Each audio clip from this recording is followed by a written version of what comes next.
प्रिय भक्तों, आज का अपना विषय ये रहेगा कि श्री कृष्ण जी और अर्जुन दोनों एक मां के पुत्र कब थे। प्रिय भक्तों, आज का अपना विषय ये रहेगा श्री कृष्ण जी और अर्जुन एक मां के पुत्र कब थे। तो वो सुनो और सुन करके ये अपन को समझना है। मैं इसी वीडियो को क्यों बना रहा हूँ, इस वीडियो को भी इसीलिए बना रहा हूँ कि हम कहते हैं कि देवकी के गर्भ से भगवान कृष्ण जेल में अचानक प्रकट हुए, ऐसा मानते हैं ना अपन कि अचानक प्रकट हुए। अब वही सुखसुधा सागर भागवत, श्रीमद् भागवत गीता जो भागवत है उसका सार जो श्री सुखसुधा सागर में के माध्यम से बोल रहा हूं मैं। और वहां अपन देखे 10वां स्कंद 2रा अध्याय और 3रा अध्याय, वहां बिल्कुल साफ क्लियर हो जाएगा भगवान कृष्ण के बारे में कि भगवान का गर्भ प्रवेश और देवताओं द्वारा गर्भ स्तुति, देवताओं द्वारा गर्भ स्तुति, भगवान का गर्भ में प्रवेश करना। यहां मतलब कृष्ण जी गर्भ में आते हैं देवकी के और गर्भ स्तुति देवताएं करते हैं। तो अब मैं जो ये आपके सामने ये उठाया है कि अर्जुन और कृष्ण ये दोनों एक मां के पुत्र कब थे, तो कृष्ण के जन्म से पीछे, अर्जुन अपने जन्म से पिछले जन्म में दोनों एक मां से पैदा हुए। और मां का नाम क्या है? मूर्ति देवी। और पिता का नाम क्या है? धर्म। मूर्ति देवी किसकी लड़की है? राजा दक्ष की है। दक्ष प्रजापति है ना, उनकी लड़की है मूर्ति देवी। उनके 13 कन्या थी। जो सती है वो तो शिव जी को ब्याह दी गई थी। सती भी दक्ष की पुत्री है। जो सती है वो तो शिव जी को ब्याह दी गई। और जो मूर्ति देवी है ये धर्म को ब्याह दी गई। तो मूर्ति देवी के गर्भ से 2 पुत्र पैदा होंगे और उनका नाम नर और नारायण होगा। और वो ऋषि होंगे, तपस्या करेंगे। फिर उनको देवताएं ये कहेंगे कि अब पृथ्वी में भार बढ़ चुका है, आप वहां जाकर के अवतार लीजिए नर और नारायण रूप। जो नर नारायण नाम के जो ऋषि हैं, नारायण से तो भगवान कृष्ण होंगे और नर से अर्जुन होगा। तो यहां पर भी ये गर्भ में है, यहां मूर्ति देवी के भी गर्भ में से पैदा हो रहे हैं। और उधर जो है कुंती के से पैदा होगा अर्जुन, और भगवान कृष्ण देवकी के यहां से पैदा होगा। लेकिन हमको कुछ जो ज्ञान बताया गया अभी तक, हम तो ये माने कि जेल में वो अचानक प्रकट हुए, वो मां के गर्भ में आए ही नहीं। श्री कृष्ण भगवान पूर्ण भगवान है, वो गर्भ में आए ही नहीं। तो ये जो सुखसुधा सागर ये तो गर्भ में बता रही है।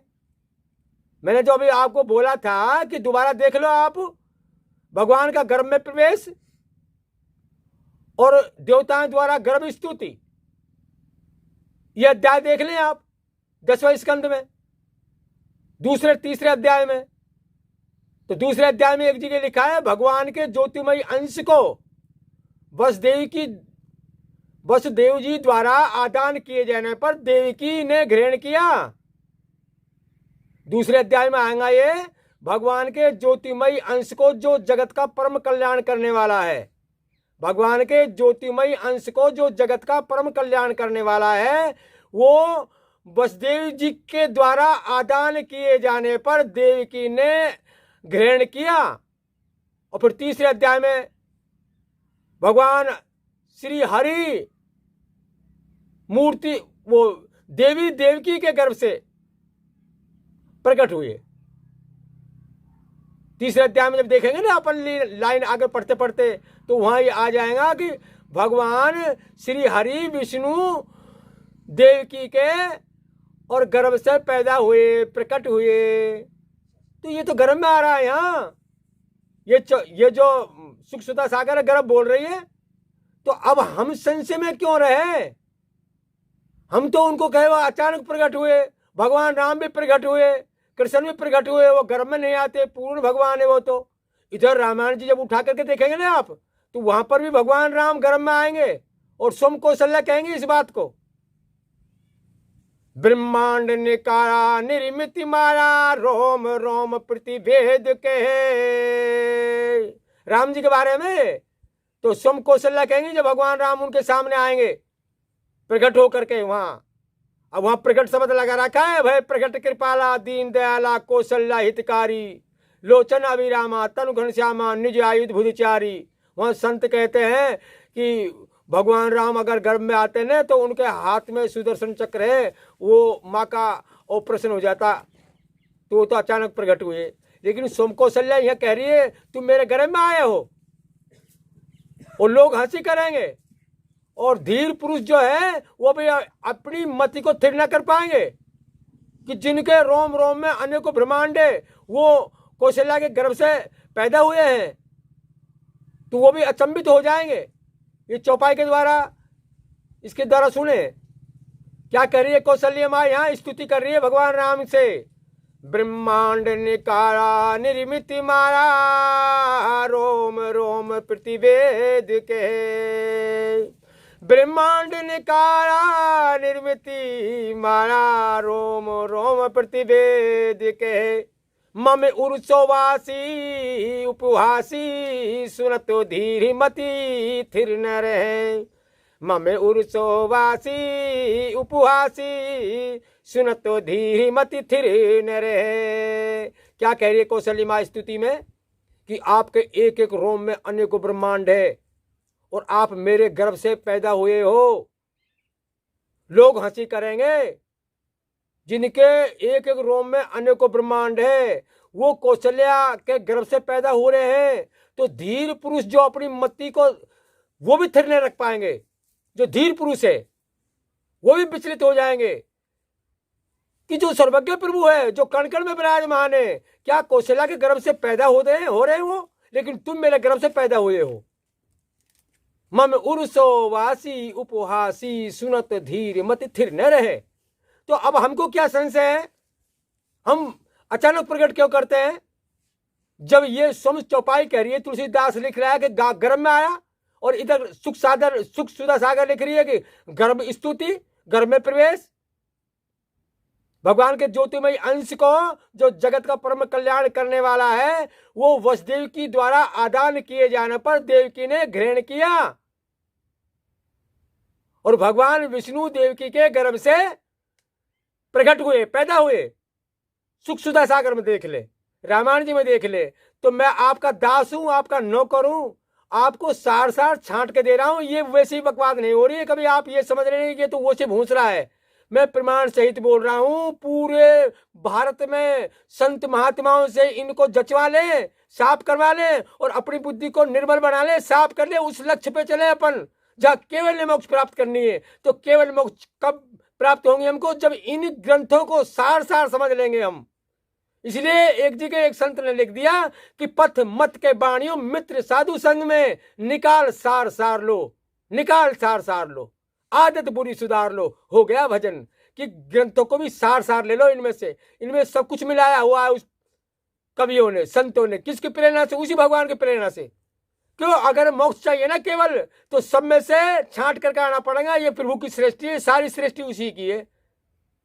जड़ चेतन गुण दोष में विश्व की करतार, संत हंस गुण गहे परिहरि बार विकार। ब्रह्मा की सृष्टि गुण और दोषों से भरी हुई है, लेकिन संत तो गुणों का अनुसरण करते हैं, कभी अब गुणों का नहीं।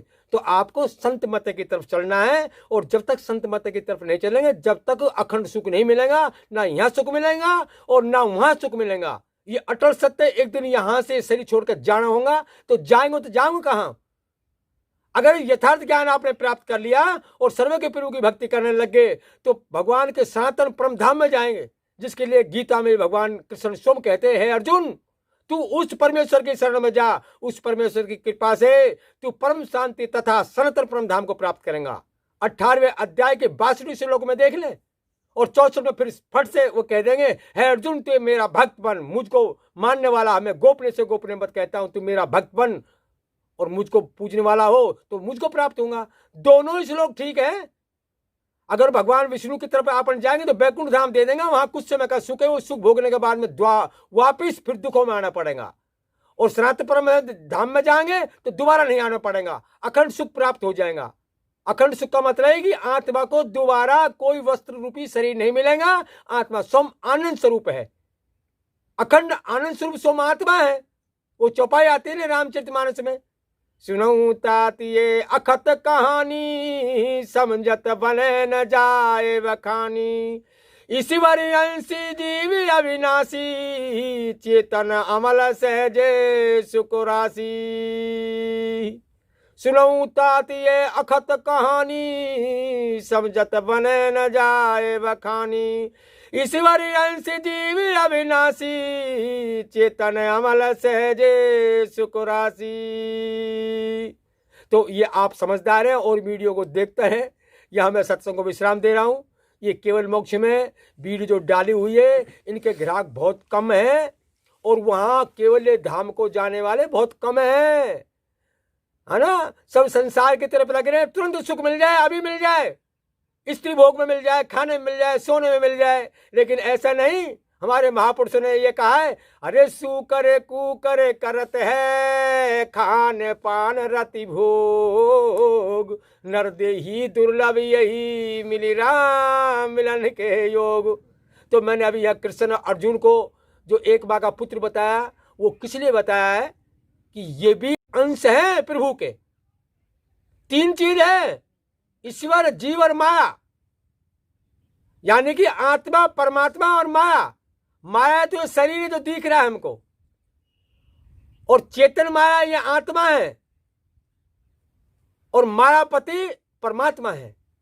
जैसे आकाश में चंद्रमा, तो आप इसको तो परमात्मा मानो एक हैं, और तारागण इनको आत्मा मानो अनेक हैं, और जो दिख रहा है वो माया। तो तीन का खेल है। इसलिए भगवान कृष्ण के अंदर भी आत्मा है, हमारे अंदर भी आत्मा है, संत महात्माओं के अंदर भी आत्मा है। आत्मा तो अनेक है, परवश जीव स्वतंत्र भगवंता, जीव अनेक एक श्रीकंता।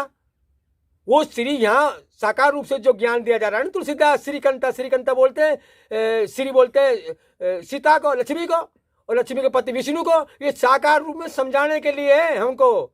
भगवान विष्णु और लक्ष्मी जी, भगवान राम और कृष्ण, सीता, रुक्मणी, राम, कृष्ण, इनके माध्यम से हमको उधर जाना है। सर्वज्ञ प्रभु जो कण कण में विराजमान है, उसको समझना है। इसलिए अपन ने इसमें वीडियो और भी छोड़ रखी है, तो उनको भी देखें और सबका मिलान करें, और संतों की भी वीडियो सुने, समझे। और अगर आपके समझ नहीं बैठ रही हो तो औरों से पूछे कि ये वीडियो उनको भी सुनाए, और उनको समझे कि ये वीडियो ऐसे कैसे बोल रही है। फिर आप ग्रंथों की तरफ जाए। मैंने अभी गीता की बात कही, गीता का 18वें अध्याय के 62 श्लोकों में देख लो आप, और गीता अध्याय 7वें अध्याय में देख लो आप 1 से 5 तक, वहां क्या कहेंगे भगवान कृष्ण। और गीता के अध्याय 15 में देख लो आप, वहां क्या कहेंगे। वहां पर भी इसी बात आएंगी, यही गहराई की बात आएगी, वास्तविक सर्वज्ञ प्रभु कौन है। तो कहीं तो भगवान कृष्ण स्वयं सर्वज्ञ प्रभु बन जाते हैं, और कहीं वही स्वयं कृष्ण भगवान ये कह देते हैं अर्जुन से, है अर्जुन तेरे मेरे बहुत से जन्म हो गए हैं, तेरे वो जन्म याद नहीं है। मैंने बहुत पहले ये सूर्य से कहा था, ये दुर्जय शत्रु काम को बस में कर, ये साधन है उस परमात्मा की प्राप्ति के लिए। है अर्जुन, ये सबसे दुर्जय शत्रु काम, इसको बस में कर। मैंने बहुत पहले सूर्य से कहा था। ये जो भगवान अर्जुन कहते हैं कि आपका जन्म तो अभी का है, सूर्य का जन्म तो बहुत पहले हो चुका है, तो तुमने कब कह दिया सूर्य से ये। तो कृष्ण जी क्या कहते हैं, अर्जुन तेरे मेरे बहुत से जन्म हो चुके हैं, तेरे वो जन्म याद नहीं है, मेरे वो जन्म याद है। तो यह तो जन्म हो रहा है ना, यह प्रकट कहां हो रहा है अचानक, जब स्वयं कृष्ण भगवान कह रहे हैं कि मेरे तेरे बहुत से जन्म हो चुके हैं। तो मेरा कहने का मतलब ग्रंथों का सार समझ लें। ये इशारा है, एक लक्ष्य है, सैन, ये सैन दे रहा है। तो कहीं तो कृष्ण भगवान स्वयं सर्वज्ञ प्रभु बन जाता है, कहीं हट जाता है। तो सर्वज्ञ प्रभु बन करके वो रोल कर रहे हैं हमको समझाने के लिए, क्योंकि हम साकार रूप से समझते हैं। साकार से निराकार की प्राप्ति होती है। जैसे एक बच्चे को आप पढ़ाने जाए कि ए अनार आ आम, ये अक्षर का बोध कराना चाहे तो उनके सामने चित्र है, आम के आ अक्षर है, उसके सामने आम का चित्र है, ए अक्षर के सामने अनार का चित्र है। अनार बच्चा खाता है, आम बच्चा खाता है। तो वो चित्र देख करके अक्षर का बोध कर रहा है, उसको भी अक्षर का बोध नहीं है। जब उससे पूछते नहीं है क्या है, तो वो अनार, ये आम। जब उसको अक्षर का बोध हो जाएगा तो चित्र की आवश्यकता नहीं है। इसलिए हमको जब वो सर्वज्ञ प्रभु का बोध हो जाएगा ना, तो भगवान राम कृष्ण ये समझने के लिए है, साकार रूप से निराकार की प्राप्ति होती है। लेकिन इनका कहने का मतलब ये नहीं कि इनको नहीं माने हम। वो विधि हमने बताई हुई है सत्संग के माध्यम से कि पहले इन 33 करोड़ देवताओं का सुमरण करे, जिसमें राम का भी, कृष्ण का भी, विष्णु का भी, हनुमान का भी, सबका सुमरण आ जाएगा। वो अपने वीडियो छोड़ रखी है, अगर पूरा सच्चा गुरु ना मिले तो क्या करे, देख ले उसमें। जिनके पास गुरु मंत्र नहीं है तो वेदों से निकला हुआ मंत्र के द्वारा सुमरण करे। वो सारी वीडियो, हमारी सारी वीडियो को आप देख करके और फिर जो काम किए ना आपकी, उनको चुन लो आप, जो तुम्हारे मुताबिक हो, जो केवल मोक्ष प्राप्त करने के लिए वो वीडियो चुन ले आप। तो यहां कहने का मतलब साकार से निराकार की प्राप्ति होती है। जब हमको अक्षर का बोध हो गया, निराकार परमात्मा का बोध हो गया, तो अब चित्र की हमको कोई आवश्यकता नहीं। इसलिए एक संत ने कहा है, नाचे गावे चित्र बनावे करे काव चटकीली, साचे प्रभु को जान ना पावे ये रहनी सब ढीली। नाच गावे चित्र बनावे, नाच गावे चित्र बनावे करे काव चटकीली, साचे प्रभु को जान ना पावे ये रहनी सब ढीली। तो इससे आगे अपने एक वीडियो और देंगे। कौन सी वीडियो देंगे? इसी की देंगे, गहराई के, और वो भजन के माध्यम से देंगे कि वीडियो। वो भजन भी आप सुनना, उसके बोल होंगे, दुनिया भर में भूल बोराई, आत्म राम सकल घट भीतर ताकि सुध ना पाई। ये भजन देंगे, उसमें भी ये संत इसी बात को कहेंगे कि यथार्थ समझ लो आप, इनको भी समझ लो। राम कृष्ण 33 करोड़ देवता हमको वहां का बोध सिखाते हैं। सर्वज्ञ प्रभु से मिलने के लिए हमको साकार रूप में रोल करते हैं, लीला करते हैं, और लीला को समझ करके हकीकत पाना है अपन को। तो यहाँ मैं सत्संग को विश्राम दे रहा हूँ, है ना।